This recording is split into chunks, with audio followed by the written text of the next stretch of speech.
Today is Friday, September 19th, 2014, and we are in Bellingham, Massachusetts. This tape is part of the Bellingham-Mendon Veterans Oral History Project. My name is Marjorie Turner-Holman. Our cameraman is Eric Fisher of ABMI TV, Cable 8 TV. We are privileged to have with us today Jim Fitzpatrick of Bellingham, Massachusetts. Jim, would you tell us your full name and your birth date? Full name is Eugene James Fitzpatrick, born August 6, 1947. And what is your hometown? And could you tell us how you came to live in Bellingham? Originally, I was born in Natick. Grew up in Natick, lived in Natick most of our lives. But then, about 15, 16 years ago, we moved to Bellingham.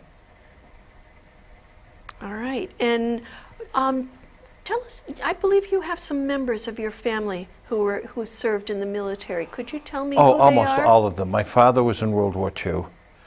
Two uncles were in World War II. Another uncle was in Korea. And what theater in World War II did your father serve? My father was in the Pacific. My uncles were in Europe. Mm-hmm. Okay, thank you. And could you tell us about how old you were when you joined the military, and how did you end up in the Army? First of all, I didn't join. I was invited. I got my greetings notice from the draft board. First of all, always growing up, I wanted to be in the Navy. That was my big thing. Loved the idea of sailing around the world, et cetera, et cetera. So I went to join the Navy, and I failed the physical. My eyesight was too bad, and I'm colorblind. So they said if they're really desperate someday, then maybe they could take me. This was in 1965-66, when everybody was trying to get out of the draft by joining other branches of service. So I guess I was on a waiting list if they had such a thing. I ended up 18 months later, not even 18 months later, getting a notice from the draft board that you have to go for your physical. And all of a sudden, my eyes were better and my color vision was better because I was 1A for the draft. And a couple of months later, I was drafted. You were in high school, had finished high school. Finished high school, but were not planning to go on to college, had not? No. Okay. And there you are with some buddies. Yes, in Korea. Okay.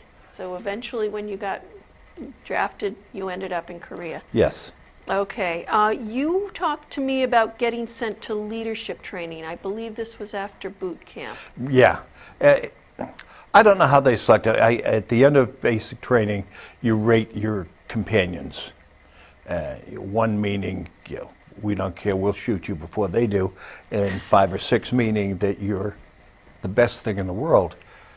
Somewhere I ended up with a 5 or 6, so they ended up in this 2-week leadership school, which is one of my crowning achievements. I finished 27th in a class of 25. 2 of us got to talk our way out. And talking my way out of things is kind of a specialty of mine at times. But I ended up finally finishing that, and it meant nothing to my fabulous military career. Okay. Now, boot camp, was that Fort Dix? Yes. Okay. Talk to us. You had some interesting stories about Fort Dix. It was mixed. It was good and bad. They told us one day that if you sing in the choir, you don't have to work on Sundays.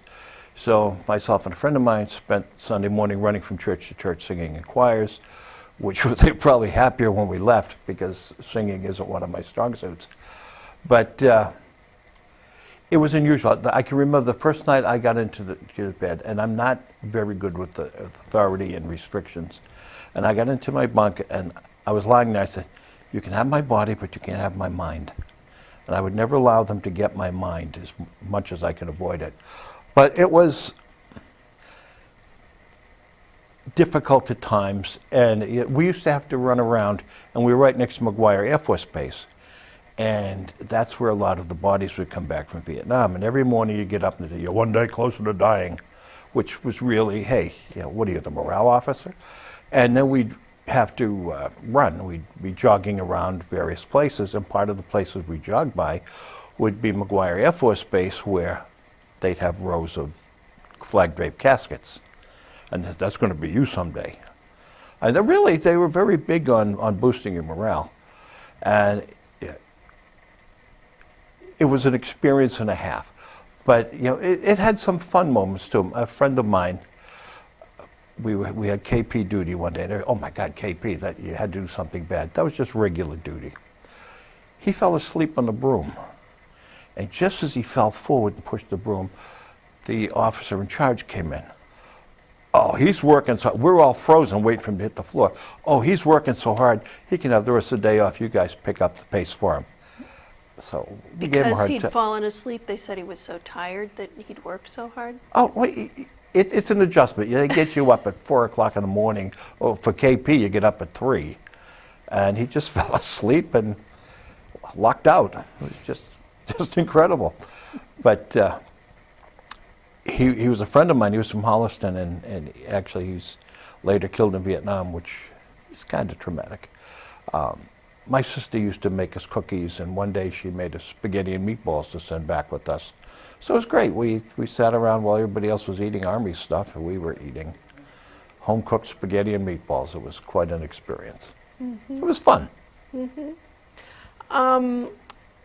Now, could you talk to us a little about your experience with race relations? Because I believe you were posted not In just Georgia, in Fort Augusta, Dix. Georgia in 1967, in further training.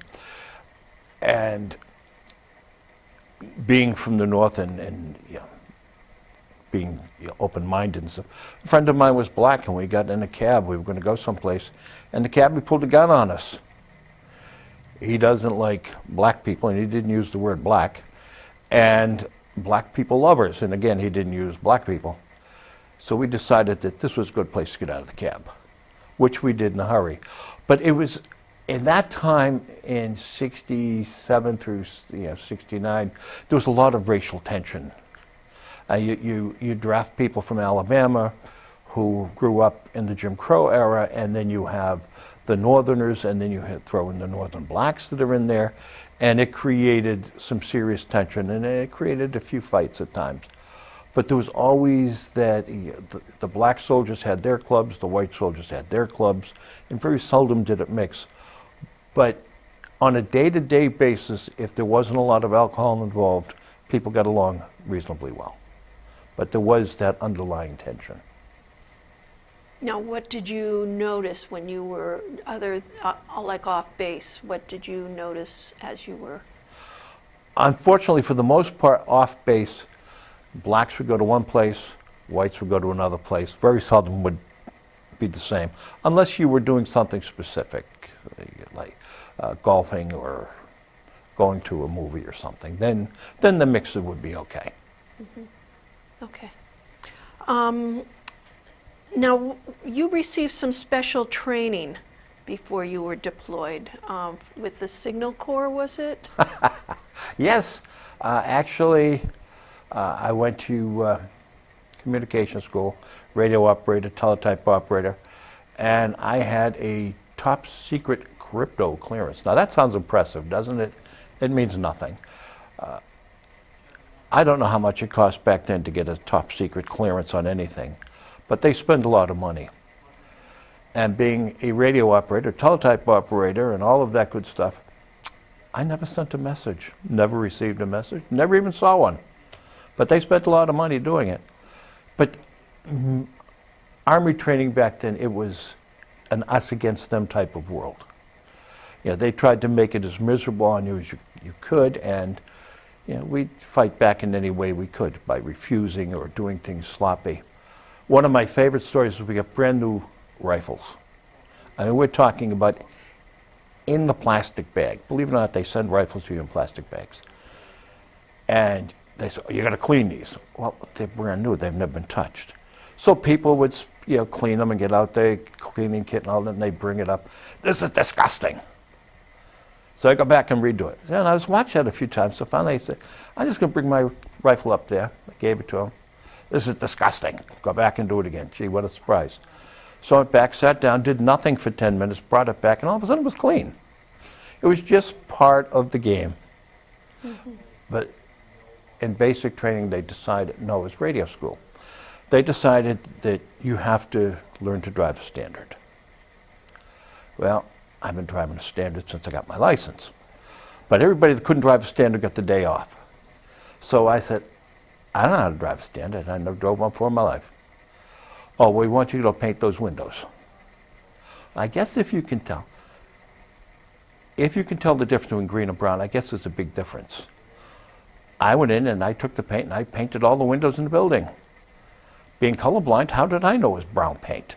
Why would the Army have brown paint? But they thought I did it on purpose. They didn't appreciate it.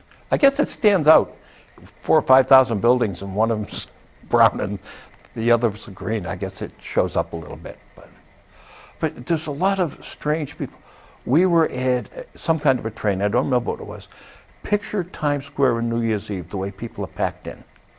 Then make it into a smaller thing with the still people being packed in. Had to be 500, 600 people in there. And this sergeant comes down from this office, cuts through the crowd, pushing them aside. Get out of the way, get out. Goes right in my face. I said, do you believe in love at first sight? And I think he was joking. I said, well, yeah, your mustache is a bit of a turnoff, but other than that, who knows? Well, he started swearing at me, and you are, I'm watching you, and if you step out of line, I will kill you. And I said, oh, okay. This is the way it was at the time. They had very little respect for us. We had very little respect for them. Is this between officers and people in charge and the grunts? drafted? We were the grunts. Because you had been drafted? Yeah. Or? Well, actually, being drafted had an advantage because whenever you had to go someplace, you had to tell him, whether you were U.S. was drafted, R.A. was regular Army, NG was National Guard, and ER was reserves. And we'd say, well, sometimes we get into a situation, well, you guys didn't ask to be here, so you don't have to do it. You guys wanted to be here, or the National Guard or the reserves, they were just trying to get out of the war, which I couldn't blame them, but they were treated a little rougher at times than we were. So in some ways it was advantageous? It was one slight advantage. But at one time, my friend and I were told that if we signed up for 3 years, we could sign up on the buddy plan and maybe go to Germany. Well, we didn't want to do 3 years. And they said, well, that's too bad, you don't want to do that. Then we talked about, well, we'll switch dog tags, because we heard on the news somebody switched dog tags. They were killed in Vietnam, and they ended up, the other guy was sent home. So we're going to switch dog tags. So they said, nah, nothing's ever going to happen to us. Well, unfortunately, it happened to him. He was killed. This was your friend Tom? Yes. Okay. Yeah. And it's different when you know the people, when you read in the paper, 300 people were killed in Vietnam last week, 400 people were killed in Vietnam. When you know them, it's different. It hits home a little closer.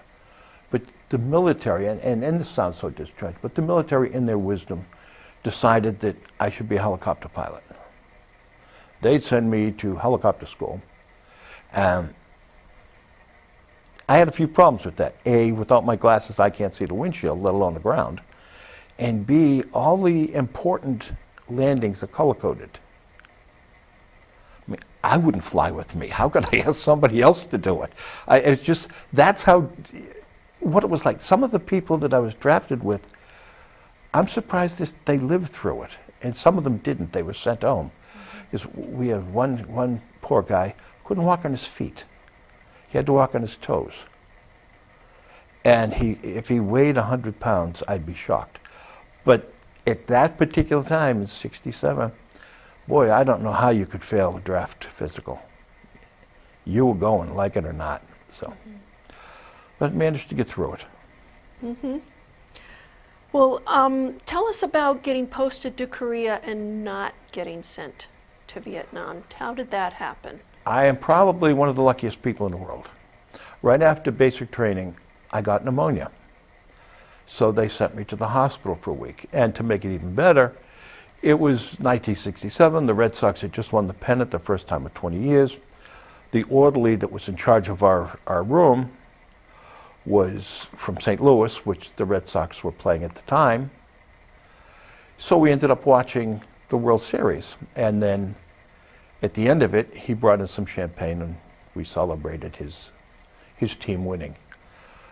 But and then they sent me home for a week. Now you haven't lived as you've been in an Army hospital.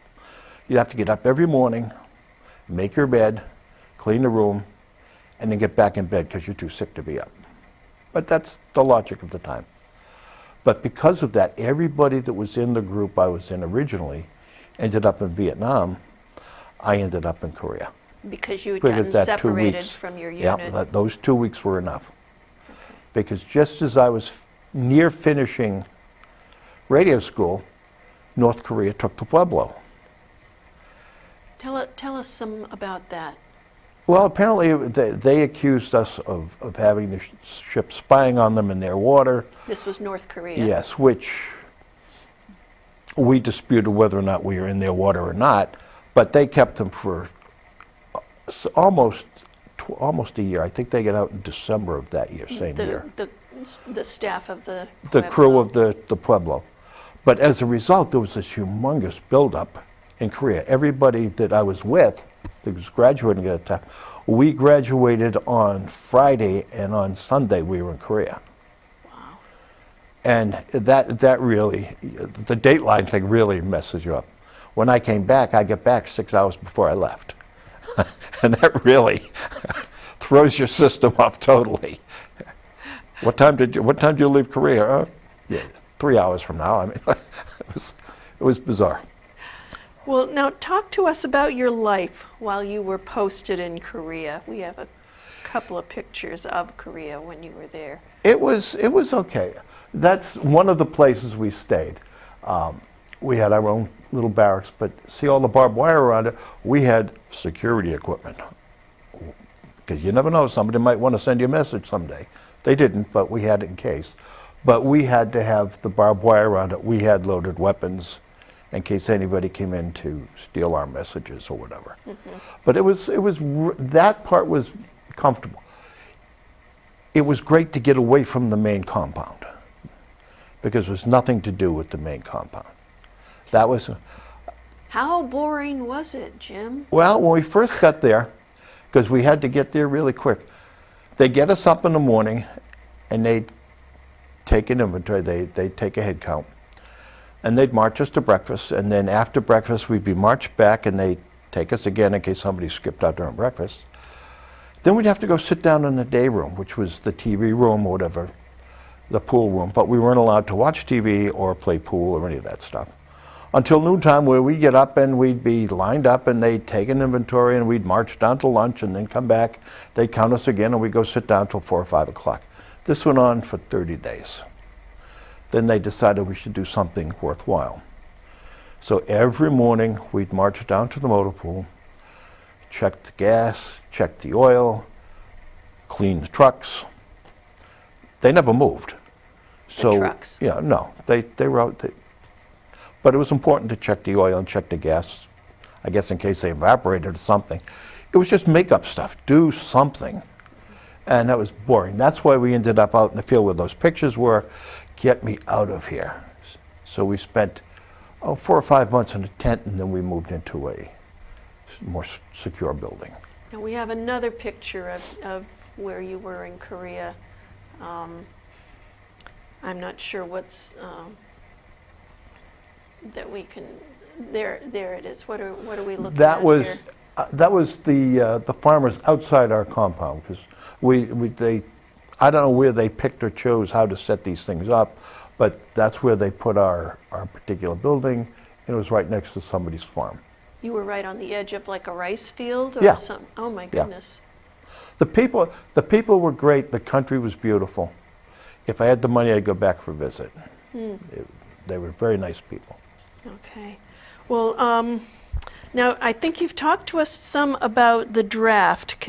Is there anything else you wanted to talk about, your thoughts about the draft and what it was like having been drafted?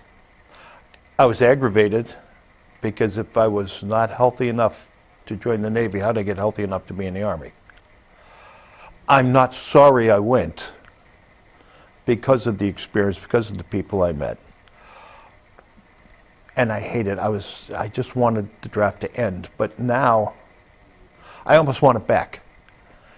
Because if you're going to send somebody to war, everybody should be entitled to go. You shouldn't be allowed to buy your way out of it. You shouldn't be allowed to have other agendas on your mind. Oh, I've just got other things I want to do with my life right now. Well, I can think of 57,000 guys that wanted to do something else with their lives besides die in a lie.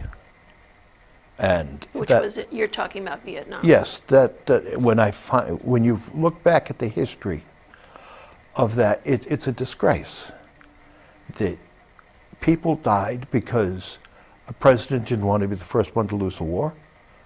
Oh, well, his poor ego.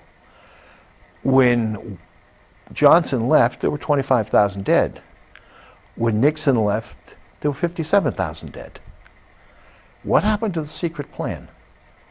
See, well, growing up, especially growing up in the 50s and stuff like, we all played Army because our fathers were veterans and we were the good guys. And, oh, I can't wait to get in the service. I can't wait to go and fight. Thank God I never was in that position.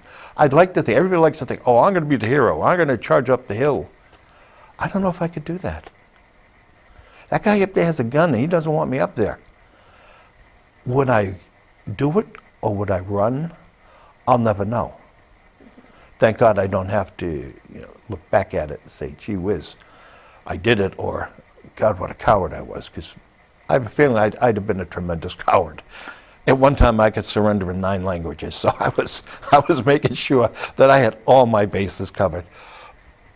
But yeah, I laugh about it now, but when I think of my friend and I think of my other friends that didn't come back, there's a certain guilt involved in that. I mean, I'm not going to throw myself out a window because I feel guilty, but there are times when I have to reflect on it, why me? Why did I get pneumonia and avoid that? Why wasn't I in that situation? I should have been there. I'm glad I wasn't, but I still feel guilty at times. Mm-hmm. Okay. But at that time with the draft, if you were dead, they would have made you a doorstop for a couple of days. There was no way out of it. Okay. You were in Korea, and I'd love for you to describe a little bit of what your living conditions were like in Korea. It would depend on where you were. When you were in the main base, it was nice. We had the houses, we had a barracks. I think we've got a, look at the mountains. Yeah. Now, is that I Seoul? think that was taken when we were at the orphanage. We used to go to visit an orphanage, everything, and it was, in certain respects, they were very, I don't know if backward is the word, or very prejudiced towards their own. If there was a mixed baby, a mixed American and Korean, they were outcasts. The society treated them like the lowest caste person you could find. They had no hope for the future. But we used to go to the orphanages, and they were mixed, just to play with the kids, because it was a lot of fun. It broke up the monotony, because it was either that or drink, and sometimes you needed a break from drinking. So you go and you visit with the kids and you play with them, and it was a good time. But the people were so nice. It was a fascinating place. And we would have, when we were at the main compound in Seoul, we had houseboys. Mm-hmm. And they would come in and they would make the beds and clean up the barracks and all that, and we would pay them at the end of the month. But we were still responsible. If they did a bad job, it was our responsibility. But they almost became family. They were friends. And at one point, we went to the guy's house. Mm-hmm. And met his family, and it was that part was great. Okay. Tell me about the food when you were in Korea. Did you try kimchi? I couldn't get within 30 feet of kimchi. It had to be the most foul-smelling stuff I've ever seen. They loved it. It's just cabbage that they bury for God knows how long. But, oh, God, what an odor. I could never, ever get near it. Anything else? Military food, other kind of food? What? The rumor was back then that the only way you could become a cook is to fail all the other schools, and eating some of the food you could believe it. But they were tricky because they knew on payday they would always have something good. And why was that? Because they knew everybody had their money and they were going out to a restaurant someplace to get something really good. But it wasn't as bad as it's made out to be for the most part, except for breakfast, because every morning it was powdered scrambled eggs. And you eat your eggs and you get this dust in your mouth because they didn't scramble it properly. And toast and coffee, and they made coffees in these huge drums. The first 5 or 6 cups of coffee were okay, but you get down to the bottom of it, you don't even pour it, you whistle and it comes to you. I mean, it was awful, and it was strong, but we drank it. Mm-hmm. Okay, well, talk to me about, you said something about you never had to face combat, but you said there was one time that was kind of close to combat experience, but it had to do in a restaurant, it sounded like. One of the main sports over there at the time was drinking. And when all else failed, you went out drinking. We went out drinking. Actually, we went out to play golf at 9 o'clock in the morning. By noontime, from what I've been told, we had a few pops. I don't know what I said, but all I can remember is this poor waitress yelling at me, just roaring at me, beating me with the tray, pounding me on the head. I have no idea what I said to the poor woman, but obviously I was not in the diplomatic corps that day. She is just pounding me with the, all I could do was laugh. I have no idea what I said or what I did or any of it. My recollection of it lasted about 30 or 40 seconds. I have no clue. I mean, it was really, it's almost sad when you think of the drinking that went on. That same day when we were leaving, I was told I fell out of a cab. I was going around the corner and the door opened and I fell out, so they had to stop and pick me up. I have no recollection of it, but there's so much of it that you wouldn't necessarily have a recollection of, because what else was there to do but drink? One night, and of course the bad guys know when to attack. It was right after payday, knowing that everybody would be out drinking. We had what they said was a real alert. They're coming. So we had to run out, line up, and they were going to give us guns. But believe me, if one person fell down, the whole company would be lying face down in the dirt. We were that drunk. So they ended up sending us back to bed, and thank God it wasn't a real alert. But a couple of times we had alerts, and I had trouble with the military and their way of thinking. I can remember in basic training once, I was walking, we were out in the field camping or doing something, and I was walking through the field, and I was smiling, and this officer came over and said, "What are you so happy about?" I said, "Well, if I cry, are you going to send me home?" "No." "Well, I'm not going to give you the satisfaction." And I kept on going, but they wanted you to be miserable. But when we got to Korea and we had our alerts, because there were alerts, I mean, they had, just before I got there was a big shootout in downtown Seoul. They had a shootout in front of one of our tents one night, but it was one of those nights we were drunk and slept through the whole thing. But they'd send you out, and you have to get into position. You had to do everything the Army way, whether it made sense or not. And my strategic position was part of an open sewer that came down like this and over like that, with my back to the wall. Why they assumed that the enemy was going to come through the front gate is beyond me, because just drive a tank through the back door. But I can honestly say that while I was on duty, not one unauthorized person used my section of the sewer. I kept it safe. I understand you have a tiny scar on your hand as well. Will you tell us where that came from? That was a genuine bayonet wound. Of course, it wasn't in combat. It was drinking. We were fooling around, and my friend had a bayonet, and he was jabbing at me. And he wasn't going to stab me, but we were playing. So I did what any normal person would do. I grabbed his bayonet, and he took it back. So I ended up with a scar, my war wound. I didn't dare put in for a Purple Heart. I thought that'd be a little tacky. But it was just one of those stupid things, so off you go. And the medic, who didn't want to be a medic, he was kind of sick at the sight of the blood, which made me really feel secure. But he managed to put a bandage on it, and I survived. But it's one of those stupid things, but there were so many stupid things because I was lucky to be able to do stupid things. I was very fortunate that way. But it was, looking back, there was a lot of fun to it. If it wasn't, it's such a bad time. But I was glad I was there versus other places where I could have been. Getting out of radio school, some of the people got really lucky. They were sent civilian status to Europe.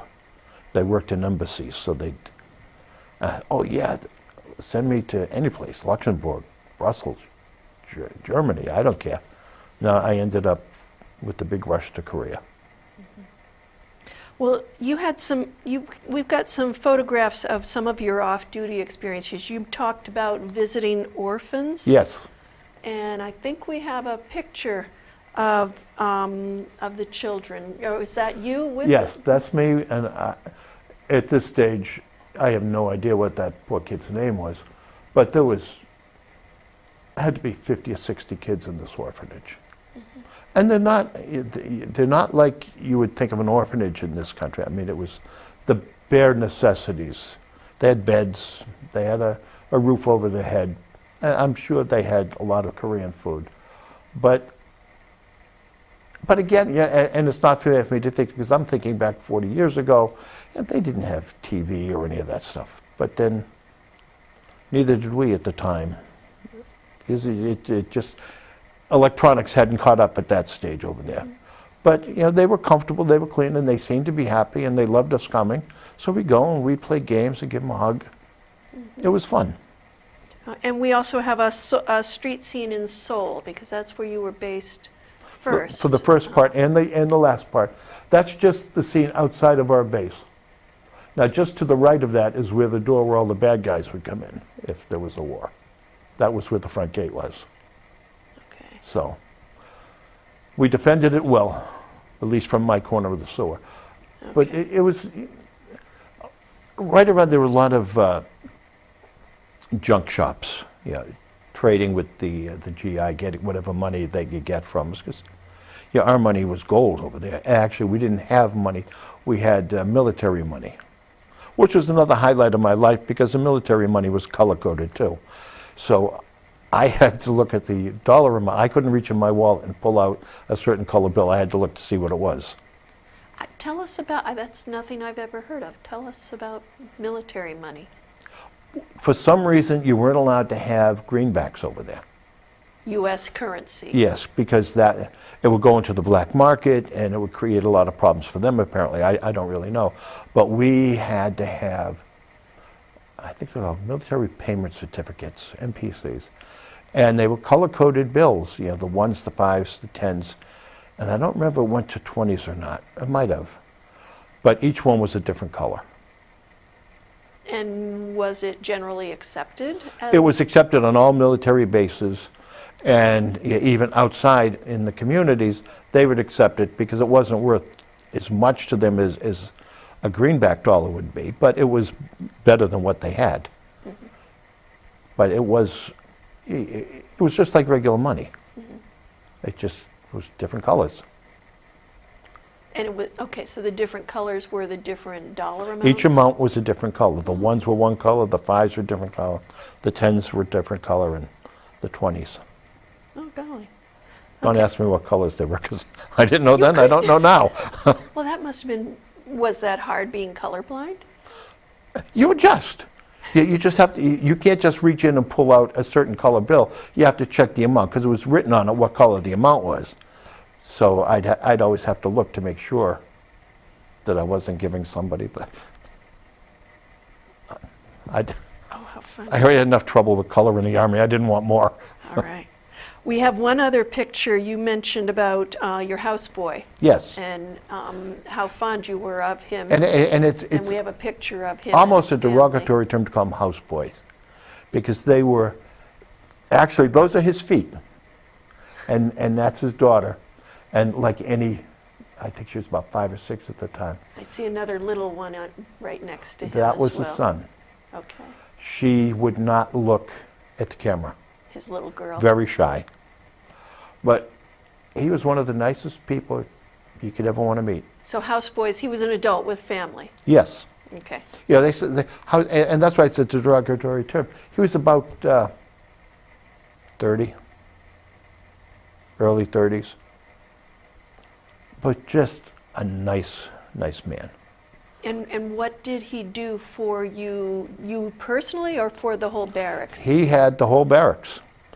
And he would make, and God, I think there were about 20 people in the barracks, and he would make all 20 beds in the morning. Sweep the floor, mop the floor, take your laundry, get it done, bring it back, put it away, hang it up. And in the military, the laundry and everything has to be done a certain way. The clothes have to be folded a certain way, hung up a certain way. Everything was done perfect with him. And at the end of the month, he got paid. I don't know who paid him, but we would all give him a big tip at the end of the month. I mean, he did well for what he did. We probably cheated him, to be honest with you, but only because we didn't have a lot of money. But I'm guessing there wasn't much employment is why. I don't know what the Korean economy was at that particular time, but I think that working in that was a good job for them. Okay. All right. Well, now, you were drafted, so how long did you stay in and when did you get out? I went in on July 13th, 1967, and got out on March 30th of 1969. It's supposed to be a 2-year commitment. Actually, any military commitment at the time was 6 years. 2 years active duty, 2 years inactive reserves, 2 years 2 years active reserve, 2 years inactive reserves. But because of so many military people at the time, you didn't have to do the active reserves for the most part. But when I left Korea, I only had 2 or 3 months left, so they had nothing for us to do. They weren't going to post us to another place for 3 months. So they just discharged us and sent us home, which didn't break my heart. What, talk to us about once you got back. Once you got discharged. When I get discharged, I get home, and I kept thinking about friends that were killed. So I ended up getting involved in the anti-war movement. And it was an experience. In the course of that, I was tear gassed at one point. Boston police tried to run me down with their paddy wagon one day. But You were tear gassed? yeah, Where? Washington, D.C. I went to see, there was really an us against them mentality at that stage. The anti-war people, the pro-war people, and the pro-war people thought that they were super patriotic, which they were in their own way, and the anti-war people were considered to be unpatriotic, which we weren't, but we had different goals. That they believed that we have to fight them and we have to do this. This fighting communism. Yes, Okay. especially in Vietnam. And we said, enough is enough. You're not going to win this war. And you look at it historically, these people aren't going to quit. And the fact that we lied to get there and we manipulated things so that we could prolong this war. And it was very frustrating. So when you go to Washington, and at one time, it was funny, on the news report, they said, there are about 200,000 people at this demonstration. Well, that might have been on one corner, but if you're familiar with Washington, D.C. at all, between the Capitol and the White House, it's about a mile, and it's about 8 lanes wide. Every inch of that road was covered with protesters. There had to be at least 1.5 million people there.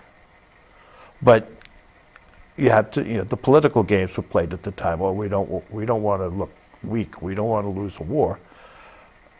Sometimes you're in the wrong place at the wrong time, and you should face up to it and admit it.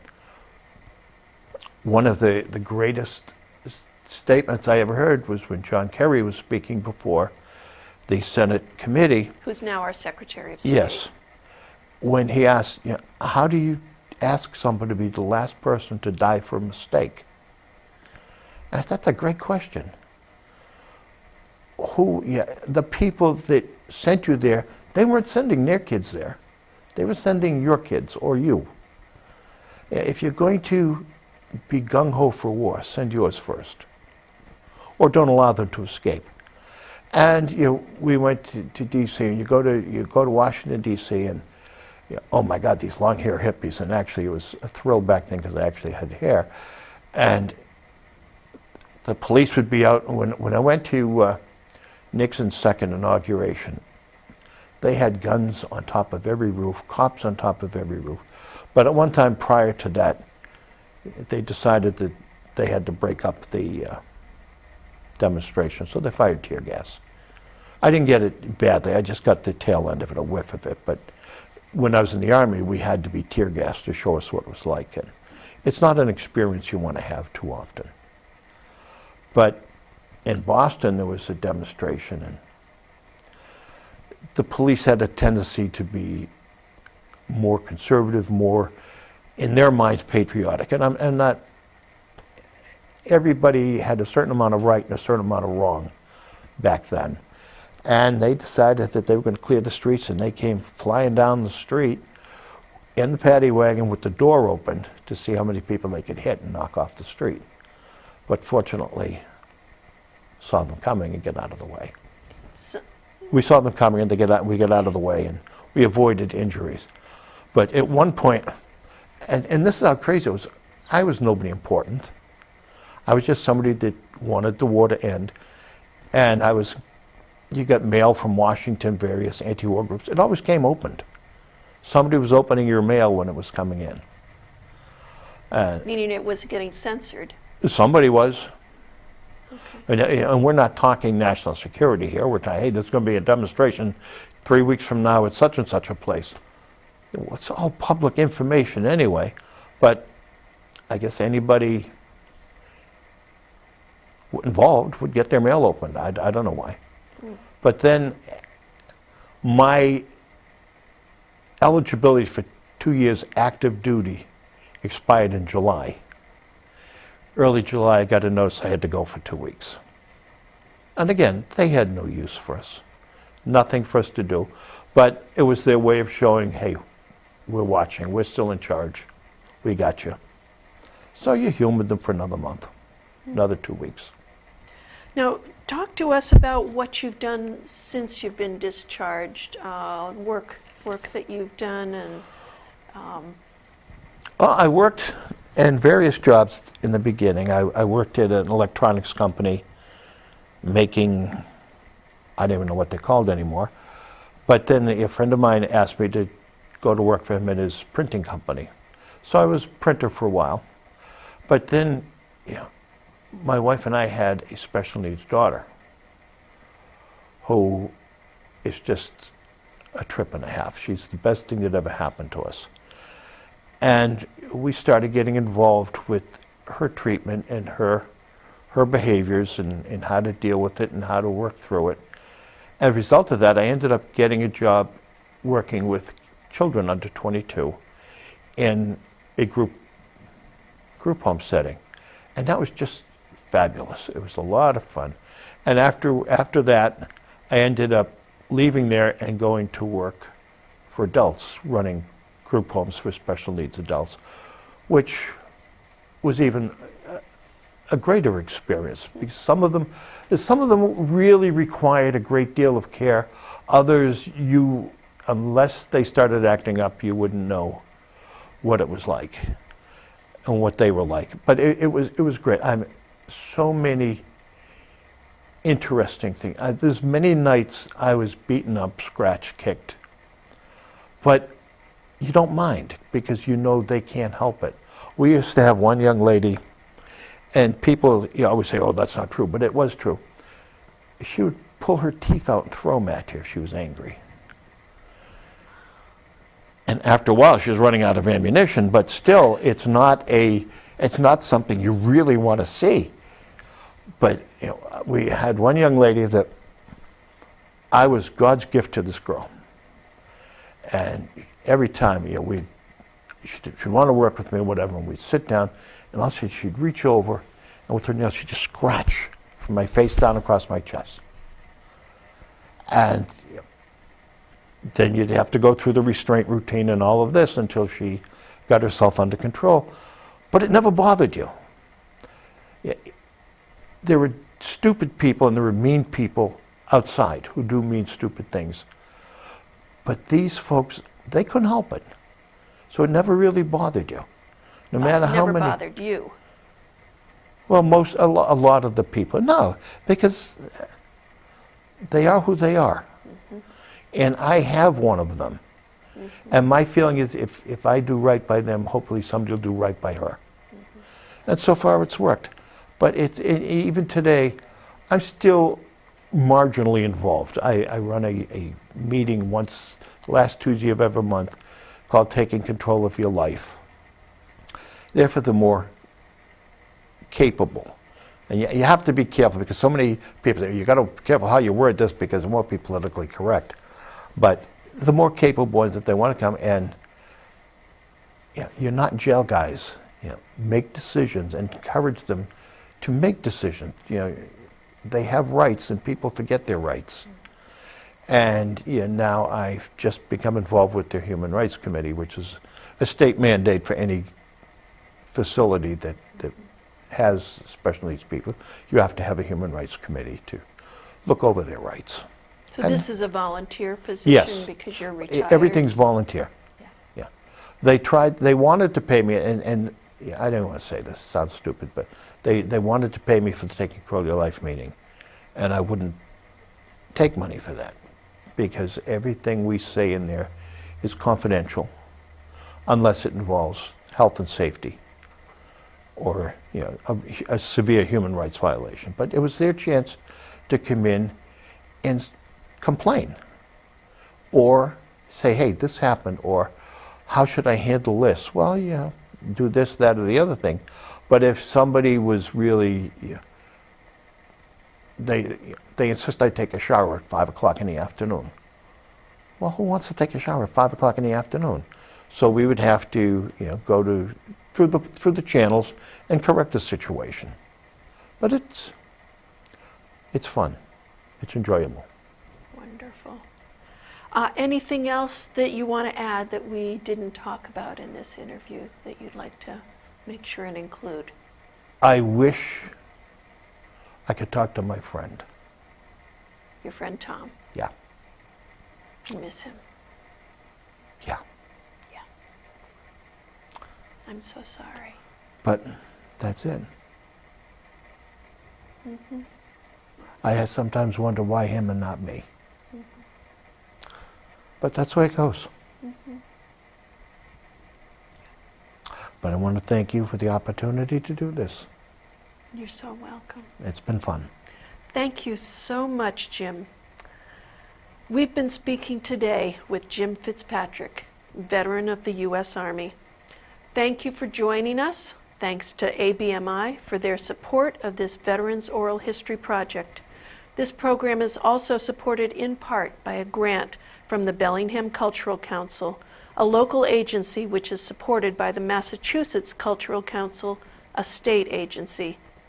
We will be sending copies of all these interviews to the Library of Congress to become part of the permanent record there. Any veteran who has ties to Bellingham or Mendon is encouraged to contact us to arrange to be interviewed here at ABMI Cable 8.